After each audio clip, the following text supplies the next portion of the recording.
ওম নমঃ ভগবতে বাসুদেবায় নমঃ। আপনাদের সবাইকে আমাদের পরিবার আরাধনায় আমরা সাদর অভ্যর্থনা জানাচ্ছি। খুব সুন্দর গুরুত্বপূর্ণ তথ্য প্রদান করব। যজ্ঞের আগুনে যদি একটি বস্তু দিয়ে দিতে পারেন তাহলে হবে ধনবর্ষা। সেই বস্তুটি কিভাবে দেবেন সে সম্পর্কে আমরা আপনাদেরকে জানাবো। একদম স্বার্থসম্মত আপনাদের ব্যাখ্যা করছি, উদ্ধৃতি তুলে দিচ্ছি। চলুন সে সম্পর্কে আমরা জানবো। তার আগে চ্যানেলটিকে সাবস্ক্রাইব করে পাশে থাকা বেল আইকনটি ক্লিক করবেন। আমাদের ভিডিও ভালো লাগলে লাইক করবেন, শেয়ার করবেন, ভিডিওটি শেষ পর্যন্ত অবশ্যই দেখবেন। দেখুন, আমরা কম বেশি যজ্ঞ প্রত্যেকে করি।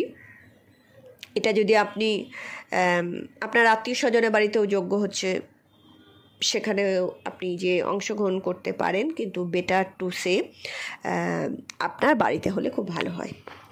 আপনার বাড়িতে দেখুন, সাধারণত বছরে তো কম করে হলেও 2 বার যজ্ঞ করা উচিত, হবন করা উচিত। বিজ্ঞান পর্যন্ত সম্মতি প্রকাশ করেছে যে হবন করলে, যজ্ঞ করলে যেই শক্তি নির্গত হয় এবং পরিমণ্ডল পরিশুদ্ধ হয়ে যায়, ঘৃতাহুতি, ঘিয়ের যে আহুতি দেওয়া হয়, সেই ঘৃতাহুতির মাধ্যমে অক্সিজেনের লেভেল বেড়ে যায় এবং পরিমণ্ডল কি হয়ে যায়, শুদ্ধ হয়ে যায়, বাতাবরণ শুদ্ধ হয়ে যায় এবং জীবাণু নাশ হয়ে যায়। তাই যজ্ঞের মাহাত্ম্য কিন্তু খুবই, আমাদের পুরাণে উল্লেখ করা আছে যে প্রত্যেক দিন যজ্ঞ করা উচিত। খুব অধিক সময় ধরে না, অল্প একটু সময় ধরে হলেও যজ্ঞ করা উচিত। এটাকে অগ্নিহোত্র বলা হয়। এবং যজ্ঞে অন্ন অর্পণ না করে সেটা না খাওয়ার বিধান আছে, অর্থাৎ অর্পণ করার পর তারপরেই কিন্তু খাওয়ার বিধান আছে। এবং পঞ্চমহাযজ্ঞ, তার মধ্যে অগ্নিহোত্র একটি। এটি কিন্তু পরিষ্কারভাবে লেখা আছে, কিন্তু আমরা বর্তমানে কলিযুগের মানুষরা সেগুলো করি না। আর করি না বলেই আমরা হাতে নাতে তার ফল পাই। আমরা কতটা দুঃখ কষ্ট আমরা কি করি, আমরা ভোগ করি। পরিষ্কার লেখা আছে আমাদের বেদে পুরাণে যে অগ্নিতে যেটা আমরা অর্পণ করি, অগ্নি হচ্ছে দেবতাদের মুখ, সেই দেবতারা এগুলো গ্রহণ করেন। আর ভগবানকে কোনো জিনিস প্রদান না করে যেটা আমরা ভক্ষণ করি সেটা পাপ ভক্ষণ করি। তাই তো আমরা এত পাপের ফল লাভ করি। কিন্তু যজ্ঞ যখন করবেন আপনার বাড়িতে, সেই সত্যনারায়ণের পূজা করছেন বা যে কোনো পূজা করছেন,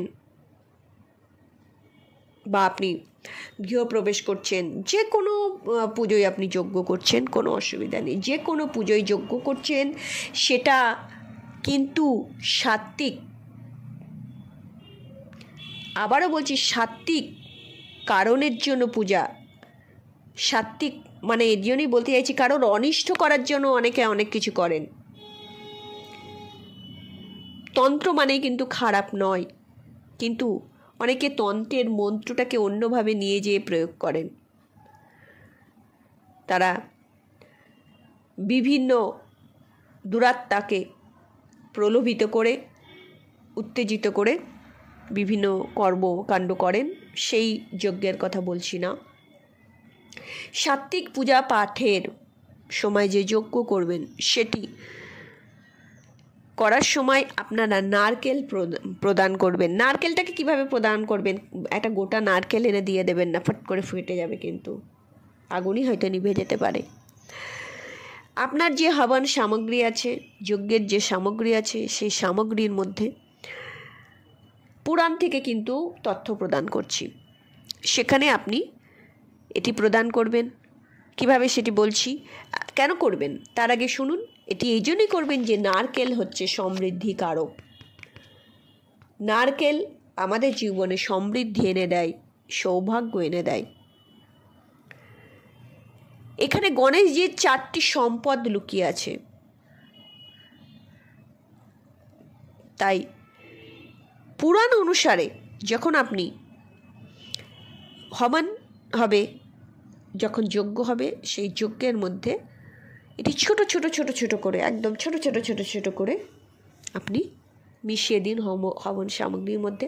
দেখবেন আর এক ধরনের শুকনো নারকেল পাওয়া যায়, নারকেল শুকিয়ে যায়, পুরো নারকেল, গোটা নারকেলের মধ্যে জলটা শুকিয়ে নারকেলটা শুকিয়ে যায়। এটা কিন্তু বাজারে কিনতে পাওয়া যায়, ফলের দোকানেও পাওয়া যায় এবং দশকর্মার ভাণ্ডারেও খুঁজে দেখবেন পাওয়া যায়। এটি কিন্তু পঞ্চমেওয়ার মধ্যে কিন্তু অন্যতম। এটি কিন্তু মা লক্ষ্মী এবং সমস্ত দেবদেবীর খুব প্রিয়। নারকেল সবাইকে দেওয়া যায়, সমস্ত দেবদেবীকে দেওয়া যায়। আর এই শুকনো নারকেল আপনি যে পঞ্চমেওয়া মানে হচ্ছে যে ভগবানকে এগুলো দেওয়া উচিত প্রত্যেক দিন। মিষ্টান্ন তো দেবেন, আপনি মিশ্রি তো দেবেন, তার সাথে কাজু, কিশমিশ, আমন্ড, পেস্তা, তারপরে আখরোট, তারপরে আপনার খেজুর আর এই শুকনো নারকেল প্রত্যেক দিন দিয়ে দেখুন। এক কুচি করেই দিন, কোনো অসুবিধা নেই। আপনার জীবনে যে পরিবর্তন আপনি নিজেই বুঝতে পারবেন। আর ওই যে শুকনো নারকেল বললাম, ওইটি ছোটো ছোটো ছোটো ছোটো করে কেটে হবন সামগ্রীর মধ্যে দিয়ে আহুতি দিন। তবে একটি কথা বলবো, যে পুরোহিতকে আপনি ডাকছেন, আহ্বান করছেন যজ্ঞ করার জন্য, সেটা একটু যাচাই করে নেওয়া উচিত। বর্তমান পরিস্থিতি যা, কোনো কিছু অনেক কিছুই বলার থাকে, অনেক কিছুই বলা সম্ভব হয় না, বুঝতেই পারছেন। তার যোগ্যতাটা, পৌরোহিত্য করার অধিকারী একমাত্র তিনি, যিনি 3 সন্ধ্যা করেন, 3 বার বেদ পাঠ করেন, সাত্ত্বিক জীবনযাপন করেন, সাত্ত্বিক ভোজন করেন, কোনো নেশা করেন না। এবার বলবেন এরকম পুরোহিত পাওয়া তো ভাগ্যের ব্যাপার এবং দূরবীন দিয়ে খুঁজতে হবে। খোঁজার চেষ্টা করুন, কেননা আপনি যাকে ডাকছেন তার কতটা শক্তি, তার কতটা ঊর্জা, তার কতটা ক্ষমতা, সেটাও তো একটা নির্ভর করে। ভগবানের সাথে তো আপনার কি করবে, কানেক্টিভিটি তৈরি করে দেবে। তার সেটাই যদি উইক হয়, তাই না, তাহলে কতটা আপনি ফল পাবেন। তাই যাচাই আমাদেরকে করে নিতে হবে, করে নেবেন। এবং এই জিনিসটি যদি আপনি করেন, দেখুন স্বাস্থ্য মিথ্যা কথা বলে না, আমরা স্বাস্থ্য মানতে পারি না, আমরা না মানার অছিলা এড়িয়ে যাই বা বিভিন্ন অজুহাত দিই, তাই আমাদের এত দুঃখ কষ্ট। যে ব্যক্তি স্বাস্থ্য মেনে চলে তার জীবন দেখবেন সুখ সমৃদ্ধিময়, শান্তিময়। সুখের থেকেও শান্তি বড়, আপনারা জানেন। আহুতি অবশ্যই দিন, নিজে হাতে দেবেন, সস্ত্রীক দেবেন, পুরুষদেরকে বলছি সস্ত্রীক দেবেন, আমাদের শাস্ত্রে এটাই বিধান করা আছে, সস্ত্রীক দেবেন। স্বয়ং রাজারাও কিন্তু সস্ত্রীক পরতেন এবং রামচন্দ্র করেছিলেন, কিন্তু সীতামাতা অশ্বমেধ যজ্ঞ করেছিলেন, কিন্তু সীতামাতা কাছে ছিলেন না বলে সোনার সীতামাতা তৈরি করে তাকে পাশে বসিয়েছিলেন, দিয়ে যজ্ঞ করেছিলেন। তাই পূর্ণতা পেতে অবশ্যই করুন। ধনবর্ষা হবে হবে হবে, আগেই বললাম, পুরাণ মিথ্যে কথা বলে না, আমাদের বেদ মিথ্যা কথা বলে না, পৃথিবী উল্টে যেতে পারে, পৃথিবী মিথ্যে কথা বলতে পারে, আমাদের শাস্ত্র মিথ্যে কথা বলে না। এটাই আমাদের সনাতনীদের গর্ব এবং আমাদের বিশ্বাস।